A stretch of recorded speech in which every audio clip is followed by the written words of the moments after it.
Hi everyone, welcome to Mini Ministry. Want to come to you today to talk to you about something that my husband said when he gave his testimony at church a couple weeks ago, and it got me thinking really what that means in my life and what can it mean in your life. So my husband had mentioned his testimony, how one of the reasons he came to Christ was because his wife was becoming different. It was partially my faith and my living out the faith that brought him to Christ. Now, this is really, really awesome. Every time he says it, every time I hear it, I just get goosebumps. What I want to ask you is, do you look different? And by that, I mean, can I tell a difference from you and every other person I'm going to meet in that day?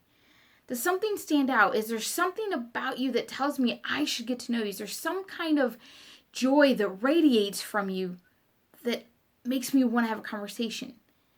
Do you treat others in a different way? Do you uphold yourself differently? Is there something about you that makes you different from everyone else? Because, my friends, see, as Christians, followers of Christ, we are called to be different. We should not look like everyone else.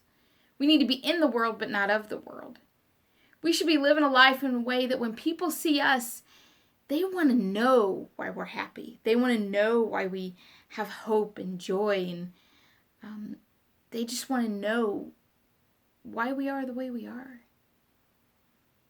But unless we live that life, unless we show others the joy that's in us, unless we live every day as if Christ could really return at any moment, unless we follow what the Bible exactly has laid out, we're not going to look different.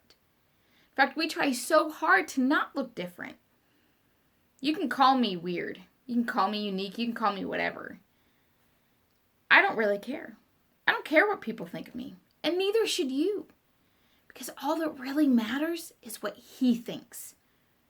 What does God think of me? Am I living up to His standards the best that I can? Am I sharing His word with others? Am I fully embracing the gospel every day? That's what we need to be asking ourselves.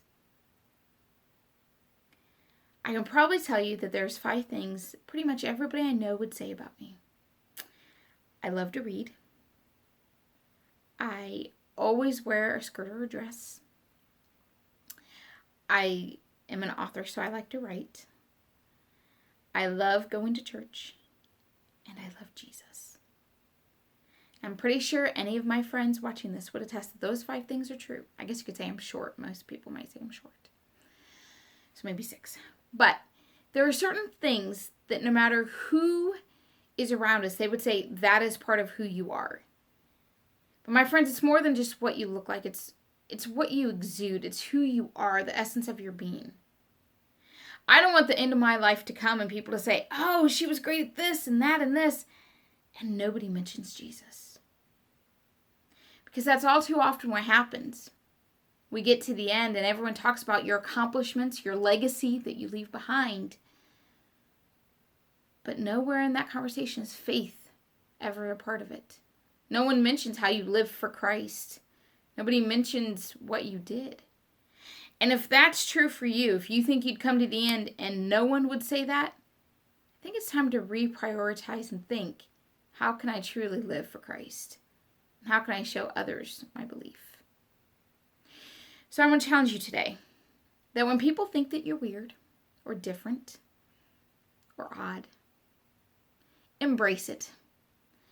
Because I would much rather be called weird and odd and different by this world and knowing that I'm glorifying God with what I'm doing. So be different, be bold, and be faithful. Y'all have a great day.